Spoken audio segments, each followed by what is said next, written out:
यूसुफ अंसारी जी की आवाज सुनिए, मेरी बात आप सुनिए। मैं बहुत देर से सबका सुन रहा था। दोनों बात कर लीजिए। आप मेरी बात सुनिए। नमाज जो है दादागिरी से नहीं पढ़ी जाती है। मैं आपके पास जवाब देने का। आप पूरी मेरी बात होने दीजिए। मैं जब से सुन रहा था जबरदस्ती आप लोग सोचो, आपके कुरान में लिखा है किसी भी ऐसी जगह पे नमाज पढ़ना ठीक नहीं है। आप मोहम्मद की बात को तो मानो कम से कम। आपको इस्लाम, आप उनकी बात को तो मानो। कब्जा कर करके नमाज नहीं पढ़ी जाती है। इस्लाम कब्जा कर करके नमाज नहीं पढ़ी जाती है। कब्जा कर लिया मंदिर पे, गुम्बद करिए, समय आ गया है आपको सुधारने का। महाराज थोड़ा सुन लीजिए। आप तो अपने घर पे ठीक से रहिए। हमारा घर वापसी बाद में सोचना और बाद में बोलना। पहले मेरी बात सुन लीजिए। नमाज कुरान में, हदीस शरीफ में क्लियर है कि कहीं भी जबरदस्ती नहीं पढ़ी जा सकती। अच्छी तरह से सुन लीजिए। मुझे इस्लाम सिखाने की कोशिश मत करिए आप। अगर 70 साल हिंदुस्तान 75 साल आजाद होके हो गया है, 70-80 साल में किसी को नहीं ख्याल आया।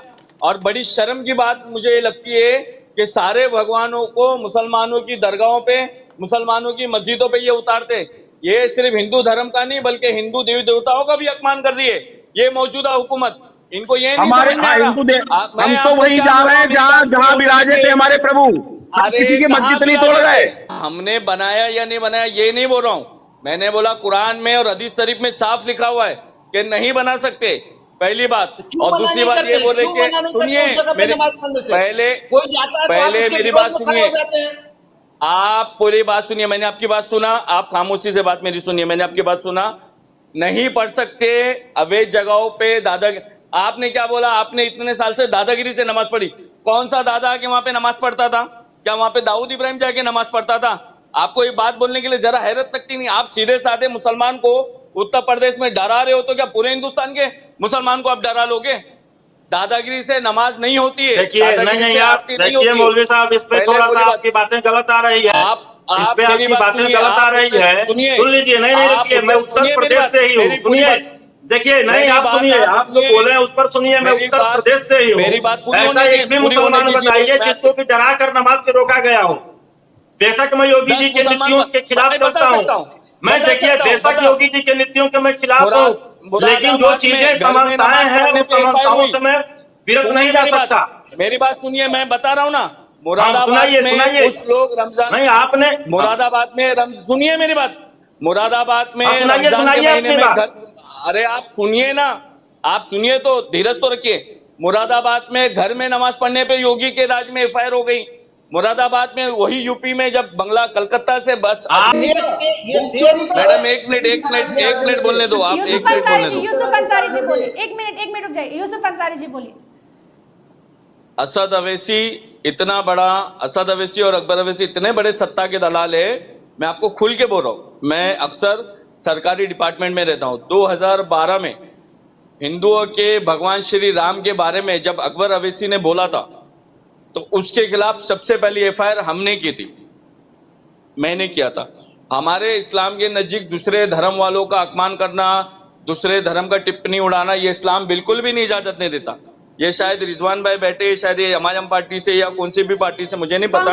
ये अवैसी के खिलाफ नहीं बोलेंगे। मैं आपको बताता हूं, कोई भी हो, समाजवादी पार्टी के मुस्लिम नेता हो या अमाजम पार्टी के मुस्लिम नेता हो या कांग्रेस पार्टी के मुस्लिम नेता हो, मैं मुस्लिम नेताओं की बात कर रहा हूं।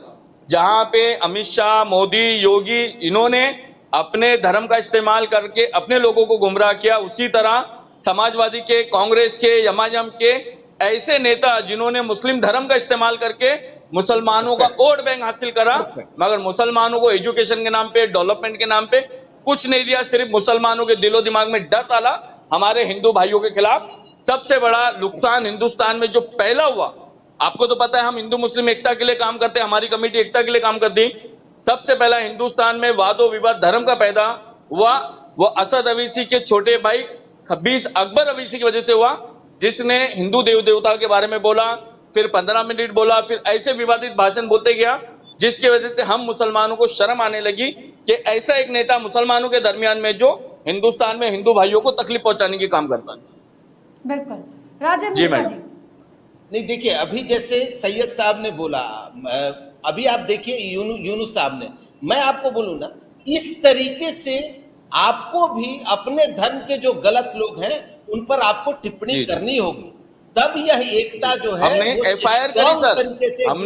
हमने सुनिए सर, हमारा इस्लाम किसी के भी बारे में बोलने का किसी को कोई आम नागरिक हो किसी को भी कोई अधिकार देता नहीं। सबसे पहला हिंदुस्तान में जब बीजेपी 2014 में आई मगर हिंदू मुस्लिम वादो विवाद पैदा हुआ वो यमायम पार्टी की वजह से हुआ और इस पे रोटी कांग्रेस ने भी 70 साल सेकी है हिंदू मुसलमान के ऊपर। आज इतना है कि आज मीडिया है, सोशल मीडिया है, आज बीजेपी के कारनामे नजर आ रहे, कांग्रेस के कारनामे हमको नहीं नजर आते थे। रिजवान शेख जी कांग्रेस ने हाँ बोलिए, मैं देता हूँ जवाब। रिजवान शेख जी देखिए, हमारे यूसुफ भाई ने बोला कि ये एमआईएम से मेरा कोई लेना देना नहीं है। मैं बार बार बोला हूं और अभी वापस से एक बार रिपीट कर देता कि किसी भी तरह का व्यक्ति चाहे वो कोई भी हो अगर इंसानियत के खिलाफ काम कर रहा है तो वो इस्लाम के करीब नहीं हो सकता। हाँ, रहा सवाल कि इन्होंने गिनाया कि मैंने ये किया मैंने वो किया, ठीक है किया होगा, अच्छी बात है, आपने अपनी अपनी जगह हम सबको करना चाहिए, आपकी बात हमारी सबकी जिम्मेदारी है। True, very true. आज हम नरेंद्र मोदी को बोल रहे हैं, अमित शाह को बोल रहे हैं, योगी को बोल रहे हैं, तो हमको असद अवीसी के ऊपर भी बोलना चाहिए, सबके ऊपर बोलना चाहिए। आज हिंदू मुसलमान विवाद आज नजर आ रहा है क्योंकि सोशल मीडिया है। पहले भी कांग्रेस के जमाने में हिंदू मुसलमान विवाद हुआ, कई हिंदू भाई मारे गए, कई मुसलमान मारे गए, मेरे पास पूरी हिस्ट्री मौजूद है। परफेक्ट।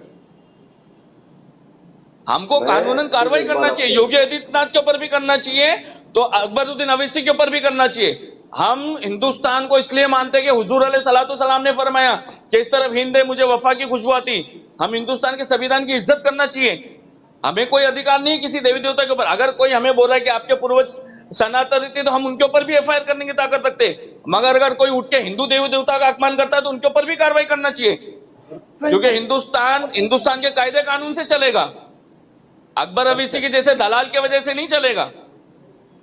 2012 से आपको पता है हमने बुक लिखी है पैगंबर मोहम्मद रहमदिल बिल। अब इस कानून को हम महाराष्ट्र में लाने की कोशिश कर रहे हैं कि कोई भी पॉलिटिकल नेता, कोई भी पॉलिटिकल पार्टी का आदमी या कोई भी धार्मिक गुरु अगर अपने मेंबर से आलिम दीन अगर किसी देवी देवताओं के ऊपर बोलता है तो तुरंत उस पर तत्काल कार्रवाई हो, उसका घर डैमिनेशन हो। अगर कोई पॉलिटिकल नेता अगर किसी देवी देवताओं के बारे में बोलता है या अल्लाह रसूल के बारे में बोलता है तो उसको पद से खारिज किया जाए, उसके ऊपर कानूनन कार्रवाई, उसका घर डैमिनेशन हो। क्योंकि मैडम एक रेप होता है, एक मर्डर होता है, उससे एक घर बर्बाद होता है, मगर एक धर्म का अपमान होता है तो पूरा स्टेट, पूरा शहर, पूरा हिंदुस्तान खतरे का निशाना बन जाता है। क्या बात है, चाहे वो अकबरुद्दीन अवैसी हो चाहे वो नुपुर शर्मा हो, हमारे नजरों में दोनों भी एक है। और मैं आपको एक चीज क्लियर कर दूं, इस वक्त ना हिंदू धर्म का कोई ठेकेदार पॉलिटिकल पार्टी में नेता है, ना मुस्लिम धर्म का कोई पॉलिटिकल पार्टी में नेता है। ये सिर्फ अपनी अपनी रोटी रोजी के लिए जी रहे। इन्होंने अपने बच्चों को विदेशों में पढ़ाना है, आपको हमको सिखाना है कि हमको मंदिर बनाना है, हमको मस्जिद बनाना है, बस। बहुत बहुत शुक्रिया आप सभी का हमारे साथ जुड़ने के लिए और अपना समय देने के लिए।